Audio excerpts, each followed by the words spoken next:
지난주까지 새끼 나귀를 타신 예수님에 관하여서 4주 동안 우리가 함께 말씀을 보고 은혜를 나눴습니다. 드디어 오늘 그 새끼 나귀를 타고 예루살렘 안으로 이제 들어가시는 내용들, 이 과정들 가운데서 있어지는 내용들 가지고 우리가 함께 오늘 은혜를 나누겠습니다. 자, 오늘 말씀의 전체적인 내용은 예수님이 새끼 나귀를 타고 들어가실 때 성 안에 있는 많은 대다수의 무리들은 예수님을 뭐 했대요? 환영했어요. 근데 오늘 말씀에는 나와 있지 않지만 요 다음 말씀의 내용을 보면 환영하지 못했던 사람들도 있었다는 거죠. 자, 이 내용을 통하여서 하나님께서 우리에게 주시는 메시지가 무엇인지 세 가지로 함께 정리해서 오늘 말씀을 나누도록 하겠습니다. 자, 첫 번째 주시는 메시지가 뭐냐? 자, 1번 같이 한번 읽어볼게요. 자, 다 같이 시작. 예수님은 나에게 누구시냐? 자, 예수님이 나에게 누구시냐? 여러분, 이게 첫 번째 내용입니다. 자, 예수님이 나귀 새끼를 타고 예루살렘 안으로 좀 들어가시는데 대다수의 많은 무리들은 예수님을 환영해요. 자, 예수님을 환영하는 그 무리들이 어떻게 환영했느냐라고 하는 그 모습을 보면서 그들이 예수님을 무엇으로 생각했는지에 대하여 이제 우리가 엿볼 수 있다는 거죠. 그래서 자, 8절서부터 9절까지에 보면 이 무리들의 행동들을 우리가 잘 살펴보면 자, 몇 가지 메시지가 있어요. 자, 무리의 대다수는 그들의 뭘 벗었어요? 겉옷을 벗어서 길에 폈다라고 나와 있습니다. 자, 예수님이 들어오시는데 나귀를 타고 들어오시는데 왜 겉옷을 벗어서 그 길 위에 폈을까? 이 문제 모양이 어떤 모습이라고 생각하시면 되냐면 그 이제 TV 같은 데를 보면 연예인들이 이렇게 어디 포토존에 이렇게 들어갈 때 무슨 길을 가요? 그 레드카펫을 딱 걸어가잖아요. 여러분, 이게 그 모양이라고 생각하시면 돼요. 마치 연예인들 발 밑에 레드카펫을 딱 까는 것처럼 예수님이 입성하실 때 그 밑에 그들의 겉옷으로 카펫을 깐 겁니다. 여러분, 이게 그들의 문화 속에서는 뭘 의미하느냐? 왕 되신 자에게 왕되심을 인정하며 고백하는 그런 의미를 갖는다는 거예요. 그래서 겉옷을 벗어서 폈다라고 하는 것은 예수님을 그들의 무엇으로 인정한 거예요? 왕입니다 라고 하는 것을 인정하면서 이렇게 고백하는 그 행동이 이 첫 번째 행동입니다. 자, 그리고 나서 겉옷을 벗어서 카페처럼 쭉 깐 다음에 그 다음에 그 겉옷뿐만이 아니라 또 뭘 깔았냐면 자, 밑에를 보면 나뭇가지를 베어서 길에 펴고 또 다른 이제 복음서를 보면 이 나뭇가지를 어떻게 했대요? 막 흔들었대요. 여러분, 이 나뭇가지가 무슨 나뭇가지예요? 이게 종려 나뭇가지예요. 그래서 종려 나뭇가지를 바닥에다가 깔고 그걸 흔들었다 하여서 오늘이거든요. 오늘 주일날. 그래서 오늘 주일을 무슨 주일이라고 불러요? 종려주일이라고 이제 부르게 되는 거죠. 근데 이 종려나무가지를 깔고 흔드는 건 무슨 의미냐? 이 종려나무는 승리를 상징합니다. 승리. 그래서 주로 전쟁에 나갔던 왕이나 장군이 승리를 거두고 들어올 때 그 승리를 축하하면서 함께하기 위해서 흔들고 까는 거죠. 그래서 예수님을 어떤 왕으로 지금 찬양하는 것이냐? 모든 전쟁에서 뭐 하신 왕이에요? 승리하신 왕으로 이제 환영한 것이다라고 이제 생각하시면 됩니다. 그래서 겉옷을 깔고 나뭇가지를 흔들면서 펴면서의 모양은 왕 대신 예수님, 더군다나 승리하신 왕 대신 예수님에 대하여 이제 몸으로 표현한 거죠. 자, 그리고 나서 구절을 보니까 그들이 자, 모양 이제 행동뿐만이 아니라 입술로 고백한 고백이 세 가지가 있어요. 자, 앞에서 가고 뒤에서 따르며 우리가 소리 높여 이르되 자, 첫 번째 뭐라고 불렀어요? 호산나, 호산나. 여러분, 이게 사실은 우리말로 바꾸면 만세라는 뜻이에요. 만세라는 뜻이에요. 근데 실제로 이 단어의 진짜 의미는 무슨 뜻이냐면 지금 우리를 구원하여 주시옵소서라는 뜻이에요. 우리를 구원하시옵소서, 지금 구원하옵소서, 이런 뜻이에요. 그래서 예수님을 향하여 구원해 달라고 소리를 지르는 것은 그분이 우리의 뭐가 되신다? 구원자 되신다라고 하는 것을 지금 고백을 하고 있는 겁니다. 그러면서 예수님을 뭐라고 불렀냐면 다윗의 자손이여라고 찬송했대요. 자, 왜 다윗의 자손이라고 불렀냐면 그 당시 구약에 보면 하나님이 다윗과 약속하셨어요. 너희를 구원할 그 구원자, 그 메시아가 누구의 혈통을 통하여 태어날 것이다? 다윗 왕의 혈통을 통하여 태어날 것이다. 그렇기 때문에 지금 여기서 다윗의 자손이라고 부르는 그 의도는 그 다윗과 약속하셨던 그 하나님이 지금 그 구원자를 우리 눈앞에 보내셨다라고 고백하는 거예요. 그래서 예수님을 그 다윗의 자손으로 이 지금 구원자로 고백하는 겁니다. 그리고 나서 밑에를 보니까 주의 이름으로 오시는 이여라고 얘기하면서 예수님이 나의 누구다? 주님이다. 나를 통치하시고 나를 다스리실 내 모든 소유권을 누구가 가지고 있어요? 예수님이 가지고 있다라고 하는 것을 고백하면서 이제 부르짖는 거죠. 그래서 환영하는 이 무리들의 행동들과 이 외침을 통하여 이 예수님이 누구냐라고 하는 것을 우리가 이제 알 수 있는 거예요. 근데 이쯤에서 우리가 한 가지 고민해야 할 질문이 있어요. 이게 뭐냐? 예수님이 누구신가라는 거예요. 여러분, 우리가 신앙생활을 함에 있어서 그럼 예수님을 누구로 아느냐라고 하는 게 굉장히 중요합니다. 예수님을 바로 알지 못하면 우리의 신앙생활이 신앙이 아니라 종교가 되어버릴 수 있어요. 그래서 예수님이 누구냐라고 하는 거에 대해서 바로 하는 게 너무 중요한데, 여러분, 예수님이 누구인가라고 하는 이 질문보다 훨씬 더 중요한 질문이 있어요. 이게 먼저 나와버리니까 조금 애매한데, 무슨 질문이야? 예수님이 나에게 누구인가예요. 여러분, 이게 굉장히 중요한 질문이에요. 어쩌면 이 위에 있는 질문보다도 훨씬 더 중요한 질문이에요. 왜냐하면 여러분, 예수님이 누구인가라고 하는 거에 대한 질문은 결국 뭘 물어보느냐? 네가 예수님에 대하여 지식적으로 어떻게 동의하느냐에 대한 질문이에요. 그러니까 지식적 동의에 대한 질문이 예수님은 누구인가예요. 근데 예수님이 나에게 누구인가라고 하는 질문은 지식적 동의가 아니라 뭐에 대한 동의냐면 관계적 동의입니다. 여러분, 신앙은 여러분 지식적 동의가 아니라 그랬어요. 뭐예요? 여러분, 신앙은 관계예요. 여러분, 예수님이 누구인가에 대해서 많이 알고 깊게 아는 것 중요해요. 하지만 더 중요한 건 그분과 내가 어떤 관계 안에서 어떤 상관이 있느냐. 여러분, 이 질문이 훨씬 더 중요해요. 예를 들어 이런 거죠. 내가 누군가에 대하여 잘 알아요. 그분이 어떤 능력을 가지고 계시는지, 그분이 어떤 권세를 가지고 계신지, 그분의 인품이 어떠신지, 그분이 원하는 게 뭔지, 근데 그분에 대해서 굉장히 깊게 잘 안다라고 할지라도 여러분, 그분이 옆집 아저씨면 나랑 상관이 있어요, 없어요? 여러분, 아무 상관이 없는 거예요. 근데 비록 내가 그분에 대하여 아는 부분에 있어서는 조금 모자란다라고 할지라도 그분이 내 아버지면 이건 이야기가 달라지는 거예요. 그분이 내 아버지가 되면 비록 조금 부족한 지식은 뭐 하면 돼요? 이 관계 안에서 알아가면 되는 거예요. 여러분, 신앙생활은 바로 그런 거예요. 많은 사람들이 하나님에 관하여 알아요. 많은 사람들이 예수님에 대하여 알아요. 여러분, 이거는 지식적으로 동의한 것에 머무른 것으로 아직 신앙이 시작된 게 아니에요. 여러분, 신앙은 지난주에 뭐라고 말씀드렸어요? 뭐가 바뀌는 거예요? 주인이 바뀐다라고 말씀하신 것처럼 이 주인이 바뀌는 건 결국은 관계성이고, 그분이 나에게 누구냐라고 하는 거에 대한 답변이 나에게 확실히 있지 않다라고 한다면 아직 그분과 나는 상관이 없는 자다라는 거예요.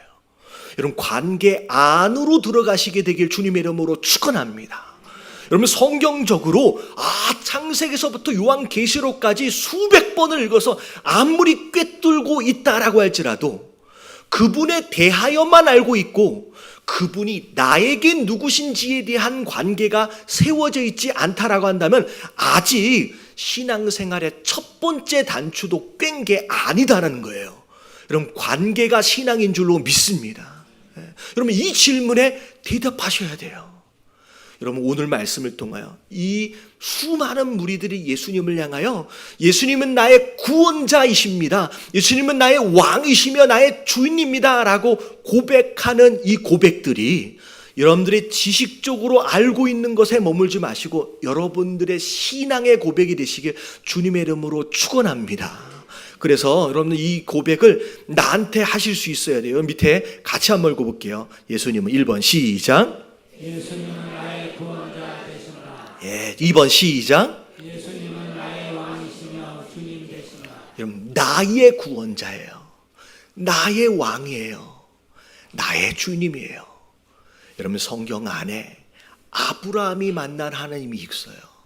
이삭이 만난 하나님이 있어요. 다윗이 만난 하나님이 있어요. 여러분, 그들이 만난 하나님이 그들의 하나님 되도록 머물지 마시고 여러분, 이 하나님이 누구의 하나님 되셔야 돼요? 나의 하나님이 되셔야 돼요. 여러분, 옆에 계신 분들에게 확실하게 인사를 해주세요. 눈 자들 맞으시면서 예수님은 나의 구원자이십니다. 옆에 시작.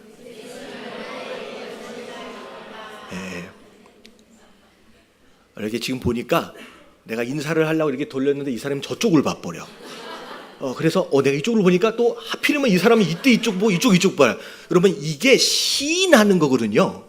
내가 나 혼자 고백할 수 있지만 내가 다른 사람에게 시인하면서 고백하는 게 너무 중요해요. 여러분, 이때 오늘 잠깐만 지금 좀 전에 눈 못 맞춘 사람 있잖아요. 눈 못 맞춘 사람한테 얘기 좀 해주세요. 자, 예수님은 나의 왕이십니다. 마지막, 예수님은 나의 주님이십니다. 이런 거 꼭 시키면 부끄러워가지고 못 하시는 분 계시는데 집에 가서 후회하지 마시고 여러분, 여러분, 이게 믿음이에요. 여러분, 믿음은 순종하는 거잖아요. 그냥 부끄러워하지고 한 번만 더 할게요. 예수님은 나의 구원자이십니다. 여러분, 나에게 누구냐라고 하는 이 관계성 안으로 들어오시게 되길 주님의 이름으로 축원합니다. 신앙은 관계성 안으로 들어오면 신앙이에요. 근데 아무리 많은 열심을 낸다라고 할지라도 관계성 밖은 그게 뭐예요? 여러분, 그게 종교예요. 세상의 다른 종교는 필요할 때 찾아요. 그리고 꼭 오면 뭐 내놓으래요? 복채 내놓으래요. 여러분, 이게 종교예요. 우리 기독교, 우리 신앙은 그게 아니에요. 여러분, 아버지와 자녀와의 관계처럼 필요할 때만 찾았다가 떠나는 게 아니라 그 관계성 안에 머물러 계시는 저와 여러분들 되시길 주님의 이름으로 축원합니다. 자, 두 번째, 2번입니다. 같이 시작. 세상에 대한 사랑이 한계를 넘게 되면 예수님도 원수가 된다.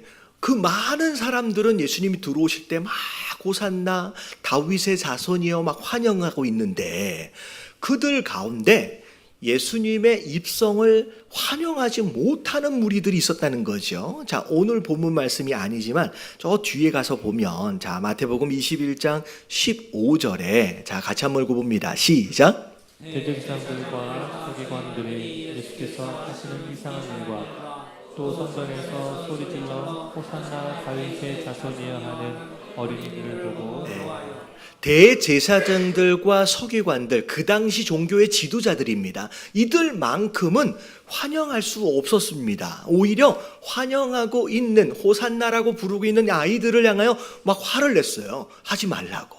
심지어 누가복음 19장 39절에 보면 자, 예수님을 향하여서도 이렇게 얘기해요. 다 같이 시작. 무리 중 어떤 바리새인들이 말하되 선생님이여 당신의 제자들을 책망하소서. 네, 제자들이 막 무리들을 선동한다고 생각을 한 거예요. 그러니까 예수님을 찾아가서 따졌어요. 제자들에게 더 이상 그렇게 하지 않도록 책망하라는 거죠. 어떻게 보면 이 바리새인들, 대제사장들과 서기관들, 그 당시 종교 지도자들만큼은 예수님의 입성을 환영할 수 없었고 오히려 껄끄럽게 생각했다라는 거죠.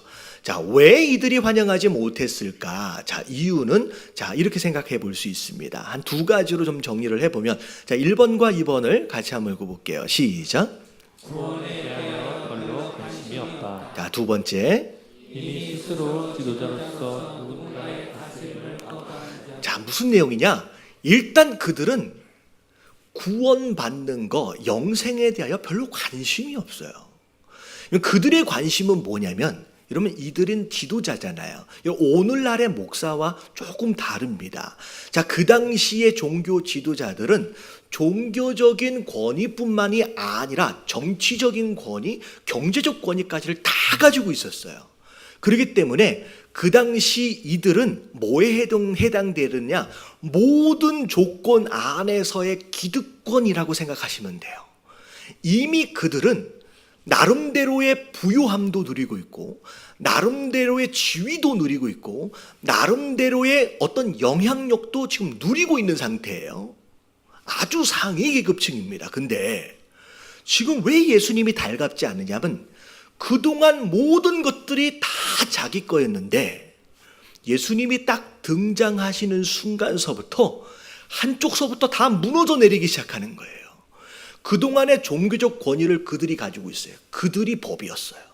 근데 어느 순간서부터 사람들이 그들에게 복종을 했는데 예수님의 등장으로 말미암아 영적 권위가 누구로 기울어지고 있어요?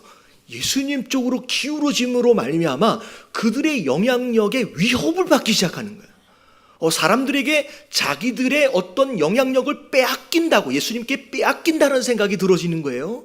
더군다나 이것저것 트집을 잡기 시작하시는데 자기들의 아주 숨겨진 죄악된 모습들을 점점 예수님이 들추어내기 시작하면서 굉장히 곤란한 상황이 벌어지기 시작합니다.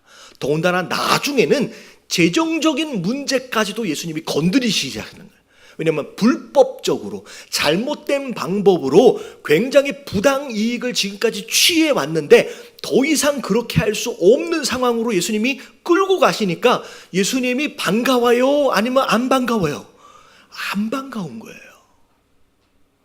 여러분, 그들의 관심사는 이 땅에서 얼마나 높이 올라가고 이 땅에서 얼마나 많이 누리느냐에 관심이 있어요. 그러다 보니 그걸 자꾸 빼앗아갈 것 같은 그 예수님을 향하여 환영할 수 없고 예수님이 계속 불편해지는 거예요. 그래서 두 번째 얘기한 것처럼 이 세상에 대한 사랑이 점점점 한계를 넘어가 버리니까 그때부터 예수님은 나를 살리시기 위하여 오신 구원자가 아니라 나를 괴롭히러 오신 뭐가 된 거예요? 원수가 돼버리는 거예요. 여러분, 우리가 잘 알아야 돼요. 그럼 내가 신앙생활을, 아니 교회를 다니고 안 다니고를 떠나서 내가 이 땅에 그 무엇인가에 지나치게 집착하거나 사랑하기 시작하면 어느 순간이 되면 신앙이 방해가 되어진다고 생각하는 순간이 올 거예요. 그럼 그때 여러분들의 마음이 예수님은 불편하고 십자가는 짐이고 여러분 이렇게 바뀌어질 수 있고 오히려 예수님이 원수처럼 변할 수 있다는 거예요. 여러분 조심하시게 되길 주님의 이름으로 축원합니다. 물론 세상에 필요들이 있지만 여러분 그걸 지나치게 사랑하면 안 돼요. 그래서 갈라디아서 5장 17절에 이런 말씀이 있어요. 자, 같이 한번 읽어봅니다. 시작. 육체의 소욕은 성령을 거스르고 성령은 육체를 거스르니 이 둘이 서로 대적함으로 내가 원하는 것을 하지 못하게 하려 함이라. 자, 우리의 삶을 끌고 가는 강력한 두 가지 힘이 있어요. 여러분 이 두 가지 힘은 서로 대적하는 힘입니다. 근데 자, 첫 번째는 자, 우리 삶을 뭘로 끌고 가요? 육체의 욕심이 내 삶을 끌고 가요. 그리고 어느 한쪽은 뭐가 끌고 가요? 성령 하나님이 우리를 끌고 가신다는 거예요. 근데 이 둘 사이에서 지나치게 우리 이 세상과 육체에 대한 욕심이 강해지게 되면 성령 하나님이 나를 끌고 가실 수 있다 없다? 없다라고 되는 거죠. 여러분, 욕심이 지나치면 절대 성령을 따르는 삶을 살아갈 수 없다는 거예요. 여러분, 오늘 말씀에 등장하고 있는 이 대제사장들과 서기관들과 바리새인들, 여러분, 그들이 숨어서라도 죄를 짓고 있는지 자기들은 알아요. 자기는 알아요. 나중에 예수님을 못 박는데 밀어넣잖아요. 그러면 그게 잘못된 것인지 아마 양심이 요만큼이라도 남아있으면 여러분 알아요. 근데 알고 있음에도 불구하고 여러분 돌이킬 수가 없는 거예요. 뭐가 너무 강하니까. 이 땅에 대한 육신에 대한 욕심이 너무 강하니까 이만큼의 양심에 찔림이 있고 잘못됐다라고 하는 걸 깨닫고 있음에도 불구하고 돌이킬 수가 없는 거예요. 여러분, 욕심이 강해지면 여러분 어느 길이 바른 길인지를 알면서도 결정적인 순간에 선택하고 결단할 때는 어느 쪽을 선택하게 돼 있다? 욕심을 따라 선택하게 돼 있어요. 여러분, 내가 무엇을 따라야 하는지를 알고 여러분 욕심을 여러분 내려놓으시게 되길 주님의 이름으로 축원합니다. 그래서 우리가 전에 함께 말씀을 나눴던 부자 청년도 마찬가지예요. 부자 청년이 예수님을 따라 찾아왔어요. 예수님, 어떻게 해야 내가 영생을 얻을 수 있겠습니까? 내가 구원받을 수 있겠습니까? 굉장히 착한 청년이에요. 율법도 나름대로 열심히 지켜보려고 해서 심지어 말씀, 율법을 지키라고 했을 때 자기가 담대하게 율법을 다 지켰다라고 자신만만하게 얘기했던 사람이에요. 여러분, 이건 교만함이기보다는 나름대로 어렸을 때 얼마나 이 율법을 지키려고 애를 썼는지. 근데 결정적으로 마지막 순간에 이 예수님을 근심하며 떠나요. 뭐가 너무 많아서, 재물이 너무 많아서. 이것만큼은 포기할 수가 없는 거예요. 뭐 앞에서 지금 영생을 앞에 두고도 이것에 대한 욕심이 지나치니까 여러분 결국은 영생을 포기하고 물질을 잡는 거예요. 여러분, 물질과 세상에 대한 욕심을 조심하시게 되길 주님의 이름으로 축원합니다. 그래서 마태복음 6장 24절 선택하래요. 다 같이 한번 읽어볼게요. 시작. 한 사람이 두 주인을 섬기지 못할 것이니 혹 이를 미워하고 저를 사랑하거나 혹 이를 중히 여기고 저를 경히 여기리라. 너희가 하나님과 재물을 겸하여 섬기지 못하느니라. 두 주인이 있어요. 하나님이 있고 이 땅 재물이 있어요. 두 개가 다 잡을 수 있다 없다? 못 잡는데요. 어느 한쪽을 선택하래요. 여러분, 이 세상의 물질, 여러분 그것에 대한 사랑이 아니라 여러분 하나님을 선택하시고 영생을 선택하실 수 있는 저와 여러분들 되시길 주님의 이름으로 축원합니다. 옆에 계신 분들에게 인사해 주세요. 영생이 훨씬 더 중요합니다. 시작. 바보같이 이걸 놔두고 엉뚱한 걸 잡으면 안 된다는 거예요. 자, 마지막 세 번째입니다. 자, 다 같이 읽어볼게요. 시작. 꾼은 꾼이 다르면 끝까지 함께할 수 없다. 자, 첫 번째, 어쩌면 처음부터 예수님을 배척했던 사람들, 그들이 원하는 것은 전혀 다른 곳에 있었어요. 이 땅에 있었어요. 자, 근데 자, 그러면 반대로 예수님이 입성하실 때 호산나라고 막 환영했던 이 무리들의 마음은, 이 무리들이 원하는 것은 뭐였을까? 사실 이 무리들의 마음을 잘 들여다보면 예수님에 대하여 오해하고 있었어요. 자, 예수님은 지금 예루살렘에 왜 들어오세요? 여러분, 죽기 위해 들어오세요. 이제 곧 며칠 후에 이번 주 금요일입니다. 십자가에 못 박혀 돌아가심으로 말미암아 그분의 죽음으로 우리의 죄에 대한 문제를 해결하러 오신 거예요. 죽기 위해 오셨어요. 그리고 부활하심으로 말미암아 이 죄에 대한 문제를 완벽하게 해결하시러 오셨어요. 결국은 영적인 회복과 더불어 하나님 나라를 이루기 위해서 지금 예루살렘으로 들어오셨는데, 지금 호산나라고 부르고 있는 이 무리들은 생각이 달라요. 왜 생각이 다르냐?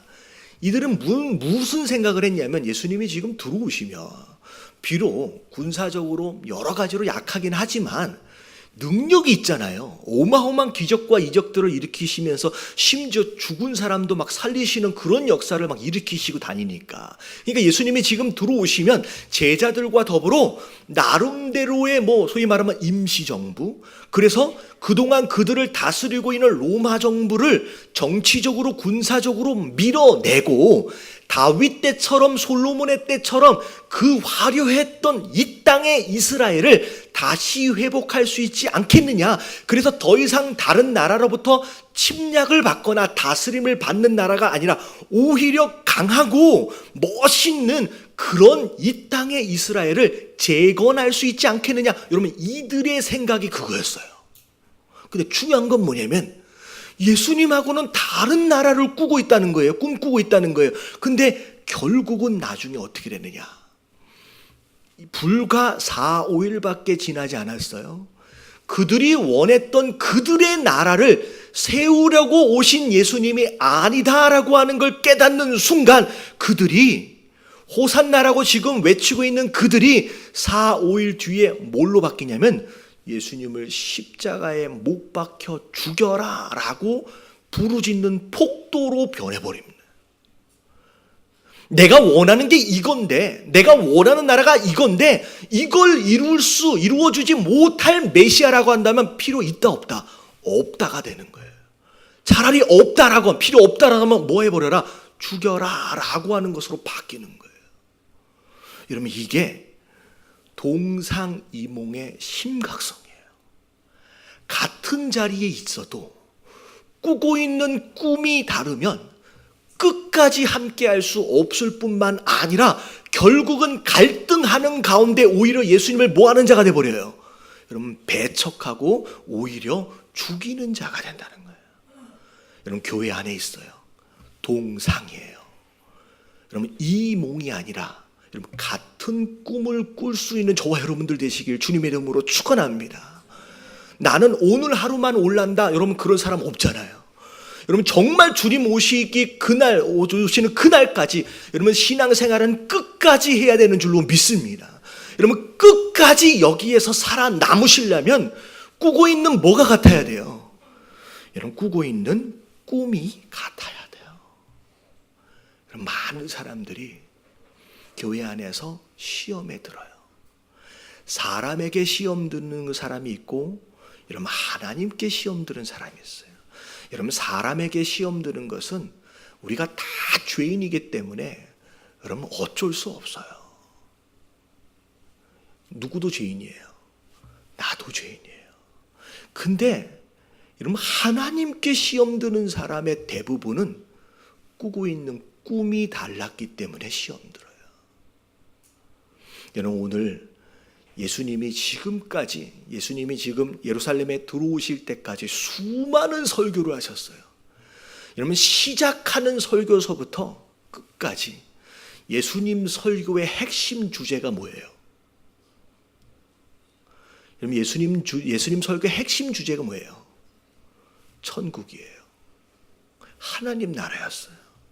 여러분, 이 땅의 나라가 아니었어요. 제일 첫 번째 설교가 회개하라. 천국이 가까이 와 있다. 세례 요한의 설교처럼 똑같이 천국을 말씀하셨고, 여러분, 첫 번째 설교가 뭐예요? 팔복 설교예요. 뭐예요? 시작을 어떻게 해요? 심령이 가난한 자는 복이 있나니, 자, 뭐가 그들의 것이다? 천국이 그들의 것이다. 여러분, 예수님 설교의 핵심 주제는 천국이에요. 하나님 나라예요. 여러분, 우리 성도 되어진 자들이 예수님이 말씀하고 계시는 것처럼 우리 마음 가운데 천국이 있고 여러분, 하나님 나라가 있고 내 삶을 통하여 그 나라를 세우기 위한 그런 소망 가운데 살지 않는다라고 한다면 결국 어느 순간에는 갈등하게 돼 있고요, 어느 순간에는 틀어지게 돼 있어요. 저는 예담교회에 나오신 여러분들은 저는 그래요. 잠시 있다가 이래저래 갈등하다 떠나는 자가 아니라 여러분, 끝까지 주님 오시는 그날까지 이 신앙을 여러분 부여잡고 생존하실 수 있는 저와 여러분들 되시길 주님의 이름으로 축원합니다. 그러면 뭐가 같아야 돼요? 여러분 꾸고 있는 꿈이 같아야 돼요. 여러분 하나님 나라를 꿈꾸십시오. 할렐루야. 이렇게 마지막 정리를 하는데 이렇게 아멘을 안 해주시면 처음부터 다시 해야 되나 싶어요. 여러분 천국을 꿈꾸시길 주님의 이름으로 축원합니다. 여러분 그 하나님 나라를 꾸시고 이 천국을 꿈꾸시면 그 하나님의 통치와 다스림으로 인하여 저 위의 하나님 나라뿐만이 아니라 이 땅에서도 여러분들 천국을 경험하게 돼요. 할렐루야. 여러분 이게 신앙생활이에요. 여러분 방향을 잘 잡으시고 여러분 종교 생활에서 이제 끝내시고 여러분 신앙으로 들어오실 수 있는 저와 여러분들 되시길 주님의 이름으로 축원합니다.